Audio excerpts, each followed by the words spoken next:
இப்போ சென்னையில ரெண்டே பேருக்கு நடுவுல தான் போட்டி. ஒன்னு இஎம்ஐ, இன்னொன்னு ரெண்ட். போரூர், காட்டுப்பாக்கம். ரெண்டட் ஹவுஸ்னா உங்க ரெண்ட், அவங்க அசர்ட். ஓன் ஹவுஸ்னா உங்க இஎம்ஐ, உங்க assert. For bookings call 8682089820. Stepstone Viram Phase 2. காட்டுப்பாக்கம்ல premium 2 and 3 BHK apartments. Just 79 lakhs all inclusive. பொதுவாகவே இலவசம் அப்படிங்கிறத நான் ஏற்றுக்கல, அதெல்லாம் மறக்க தான் செய்கிறேன். இது தேவைப்படலை. மக்களுக்கு நல்ல வேலை வாய்ப்பு தான் தேவை இருக்குது. இலவசத்தை நீங்கள் கொடுத்துட்டு எங்கேருந்து வாங்குவீங்க காசு? எங்கேருந்து இந்த பணத்தை எடுத்து கொடுக்குறீங்க? இலவசம், குடி, இதெல்லாமே மக்களை அடிமைப்படுத்துறது தான். இங்கே போக போக பழகிருதுல்ல. எதிர்கட்சியில் இதெல்லாம் ஒன்றுமே இல்லை அப்படின்னு வேணும்னு சொல்லுவாங்க. அவங்க செய்ய முடியாது, இப்போ செய்யறதுனால கொஞ்சம் காழ்ப்புணர்ச்சியாக இருக்கும். முதல் பட்ஜெட்டில் வந்து சாதாரண மக்களுக்கு ஒன்றும் பெருசாக தெரிஞ்ச மாதிரி தெரில. நான் தான் பார்க்கவே இல்லையே சார். பார்ப்பேன், நான் பார்க்கவே இல்லை. அவருடைய ஆட்சி இந்த 2.5 மாதம் ஆட்சி எப்படி இருக்குன்னு இந்த ஆட்சி 2.5 மாதம் ஆட்சி ஒன்றும் அப்படி ஒன்றும் சொல்லிக்கிற மாதிரி தெரியல சார். உதயநிதி அவர்கள் இப்போ ஒரு பெண்களை பற்றி ஒரு இழிவாக பேசுகிறாங்க. அவங்களுக்கு அது அப்பா அம்மா எல்லாருக்கும் அதே வேலை ஆகும். கலைஞர் இருந்தார், சட்டசபையில் வந்து அனந்தநாயகி சிலையை பிடிச்சாரு, அடுத்து ஜெயலலிதா அம்மா சிலையை பிடிச்சி இழுத்தாரு. அதே வம்சாவளியாக வந்துக்கிட்டே தானே இருக்கும். பெண்களை பற்றி ஒரு தரக்குறைவாக வார்த்தையில் பேசுகிறீங்க. அது நான் கவனிக்கலையே சார். அம்மா அரெஸ்ட் பண்ணணும்னு சொன்னாங்க. நான் டிவி பார்க்குறேன், நான் போய் சுற்றுறேன். நைட்டு போய் 8-9 மணிக்கு எல்லாம் யாரை கட்டிட்டு போய் குளிச்சுட்டு சாப்பிட்டு பார்த்துருவோம். நம்ம டிவி எதுவும் பார்க்கறது கிடையாது. உதயநிதி ஸ்டாலின் ஒரு பெண்ணை பற்றி ஒரு தவறாக ஒரு குறைவாக பேசிட்டு இருந்தாரு. அதை எப்படி பார்க்குறீங்க நீங்கள்? சாதாரணம் பொதுமக்களாக சாதாரணம். நீங்கள் ஒரு தலைவனாக இருக்கிறீங்கன்னா நீங்கள் நல்ல கருத்தை தான் பேசணும். தள்ளுபடி அத்தனை பேரும் அல்லம்படி 6 முதல் 60% வரை ஆடி தள்ளுபடியுடன் சூப்பர் சரவணா ஸ்டோர்ஸ், சென்னை, மதுரை, கோவை.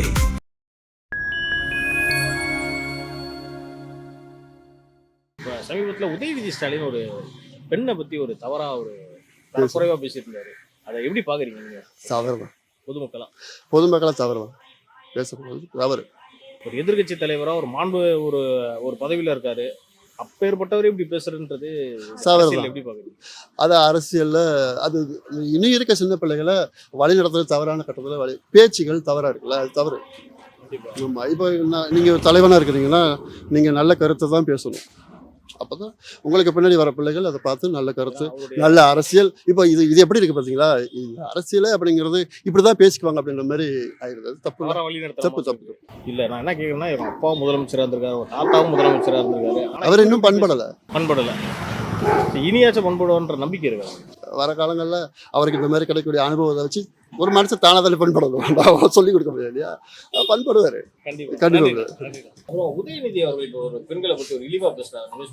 அவங்களுக்கு அதே அப்பா அம்மா எல்லாருக்கும் அதே வேலை ஆகும். எல்லாருமே அப்படி. ஆமாம், கலைஞர் இருந்தார், சட்டசபையில் வந்து அனந்தநாயகி சிலையை பிடிச்சாரு, அடுத்து ஜெயலலிதா அம்மா சிலையை பிடிச்சி இழுத்தாரு. அதே வம்சாவளியாக வந்துக்கிட்டே தானே இருக்கும். இப்போ ஒரு 2 நாளுக்கு முன்னாடி உதயநிதி பெண்கள் குறித்து ஒரு கெட்ட வார்த்தையில் பேசியிருந்தாரு. அதை எப்படி பார்க்குறீங்க நீங்கள்? அது எப்படின்னு சரியாக தெரியல. ரொம்ப கொச்சப்படுத்துகிற மாதிரி எதிர்கட்சி தலைவராக இப்படி பேசுறது எப்படி பார்க்குறீங்க? அது நாங்கள் அதை கரெக்டாக பார்க்கல, எப்படின்னு தெரியல. நல்லா பெண்களை பற்றி ஒரு தரக்குறைவாக ஒரு வார்த்தையில் பேசியிருந்தாரு. அதை பற்றி நான் பேச விரும்பலண்ணா. உதயநிதி ஸ்டாலின்றவர் தான் ஒரு கேள்வி கேட்கணும். சொல்லுங்க. பெண்களை பற்றி ஒரு தரக்குறைவாக ஒரு வார்த்தையில் பேசியிருந்தாரு. அது நான் கவனிக்கலையே சார். அம்மா அரெஸ்ட் பண்ணணும்னு சொன்னாங்க. நான் டிவி பார்க்குறேன், நான் போய் சுற்றுறேன். சரி. நைட்டு போய் 8-9 மணிக்கு எல்லாம் யாரை கட்டிட்டு போய் குளிச்சுட்டு சாப்பிட்டு பார்த்துருவோம். நம்ம டிவி எதுவும் பார்க்கறது கிடையாது. பெண்களை பற்றி ஒரு எதிர்கட்சி தலைவர் இப்படி பேசுறாரு, அதை நீங்க எப்படி பார்க்குறீங்க? பெண்களை பேசக்கூடாது. பேசக்கூடாது. நம்ம ஆம்பளைக்குள்ளே எது வேணாலும் பேசிக்கலாம். பெண்களை பேசக்கூடாது, அது தப்பு தான். ஆம்பளைங்களே எப்படி வேணாலும் பேசிக்கலாம். ஆம்பளை அரசியலுங்க இது. பெண்களை பேசக்கூடாது, ஆனால் ஆண்கள் நமக்குள்ள எப்படி வேணாலும் பேசிக்கலாம் சார். அது ஒரு பேசின பெண்களை எதிர்த்து பேசினாங்கன்னு சொல்கிறாங்க, அது தப்பு தான் சார். அது நீங்கள் கண்டிக்கிறீங்களா அவருடைய பேச்சுக்கான? எதுக்கு? அது அவர் ஸ்டாலின் சொல்லியிருப்பாரு. அதெல்லாம் நம்மளுக்குள்ளே பேசியிருக்கோம் அப்படின்னு அவங்க நைட்டுக்குள்ளேயே பேசியிருப்பாரு. எதை ஏடாவிடமா ரத்த தம்பில் சொல்லியிருப்பாரு. இப்போ அவர் ஸ்டாலின் சொல்லியிருப்பாரு, நைட்டு கூப்பிட்டு பேசியிருப்பாருல்ல, பேசியிருப்பாரு. அது மாதிரி அதான் சார், ஸ்டாலினை பார்க்க முடியாது. அது ஏதோ ஒரு ரத்த ஓட்டம், எதிர்கட்சி தலைவர், பலமான எதிர்கட்சியாக இருக்காரு. அதனால அவர் சொல்லியிருப்பாரு. அதனால அவர் அவர் இது மாதிரிலாம் பேசக்கூடாதுன்னு அப்படின்னு சொல்லியிருப்பாங்க. சார், இப்போ பட்ஜெட் தாக்கல் பண்ணியிருக்காங்க கவர்மெண்ட். விஜய் அவர்களுடைய முதல் பட்ஜெட் கூட்டத்தொடர் நிறைய அறிவிப்புகள்லாம் வந்திருக்கு. ஒரு எக்ஸாம்பிள் நான் உங்களுக்கு சொல்கிறேன். பெண்களுக்கு இலவச சேலை, அதாவது 1 கிராம் தங்க நாணயம் கொடுக்குறாங்களாம். இதான் எப்படி பார்க்குறீங்க? அது பெண்களுக்கு பொதுவாகவே இலவசம் அப்படிங்கிறத நான் ஏற்றுக்கல, அதெல்லாம் மறக்க தான் செய்கிறேன். அது தேவைப்படலை. மக்களுக்கு நல்ல வேலை வாய்ப்பு தான் தேவை இருக்குது. இலவசத்தை நீங்கள் கொடுத்துட்டு எங்கேருந்து வாங்குவீங்க அந்த காசு? எங்கேருந்து அந்த பணத்தை எடுத்து கொடுக்குறீங்க? அவங்க சொந்த பணத்துலேருந்து கொடுக்குறாங்களா? இல்லை, அதுக்கும் வந்து 1.5 லட்சம் கோடி ரூபா கிட்ட கடன் வாங்க போகிறாங்க. இந்த கடனை எப்படி அடைப்பீங்க? கடன் வாங்குறதே தவறு தான். மறக்க இருக்க மக்களை வந்து கடனை கொடுத்து மறுபடியும் நீங்கள் அடிமையை தான் ஆக்குறீங்கல்ல, அது தப்பு. இலவசம் கொடுத்து மக்களை அடிமையாக்குறாங்கன்னு தப்பு. ஆமாம், தப்பு. இலவசம், கருத்துப்படி குடி, இதெல்லாமே மக்களை அடிமைப்படுத்துறது தான். இங்கே போக போக பழகிருதுல்ல. மெதுவாக அந்த சினிமா மோகம், அதுக்கு ஃபஸ்ட்டு அடிமையாயிட்டோம். இப்போது இலவசத்துக்கு அடிமையாயிட்டோம். பிறகு குடிக்கு அடிமையாயிட்டோம்.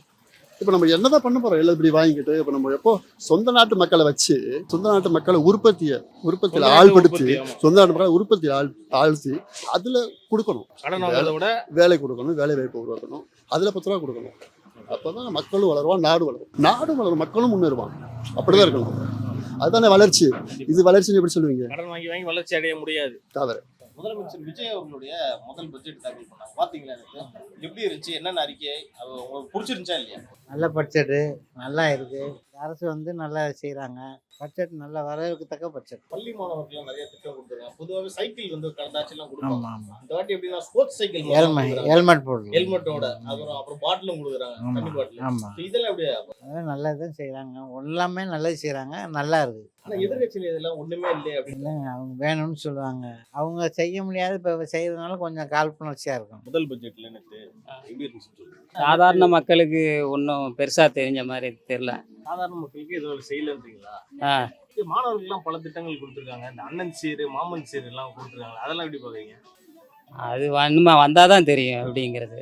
இல்ல, இப்பதான் பட்ஜெட் ஒதுக்கி இருக்காங்கண்ணா, இனிமே தான் வரும். செய்யும்போது தான் தெரியும். இதான் இப்போ பாருங்க, தங்க மோதிரம் கொடுக்குறாராம், இது பட்டு சேலை கொடுக்குறாராம். கொடுத்தா நல்லது தான். வர இருக்கிறீங்களா? வர இருக்கும். 2 மாசம் விஜய் அவர்களுடைய ஆட்சி எப்படி இருந்துச்சு? இன்னும் ஒன்றும் பெருசாக தெரியல. இது தெரியலங்கிறீங்களா? இது போன ஆட்சியோட இது பரவாயில்லையா? 2 மாசம் அது இப்போதைக்கு ஒன்றும் தெரில. இனிமேல் தான் எப்படிங்கிறது தெரியும். போன கவர்மெண்ட்ல ஆட்சி இது பட்ஜெட் போட்டிருப்பாங்க. இப்போ விஜய் அவர்களுடைய முதல் பட்ஜெட் இது.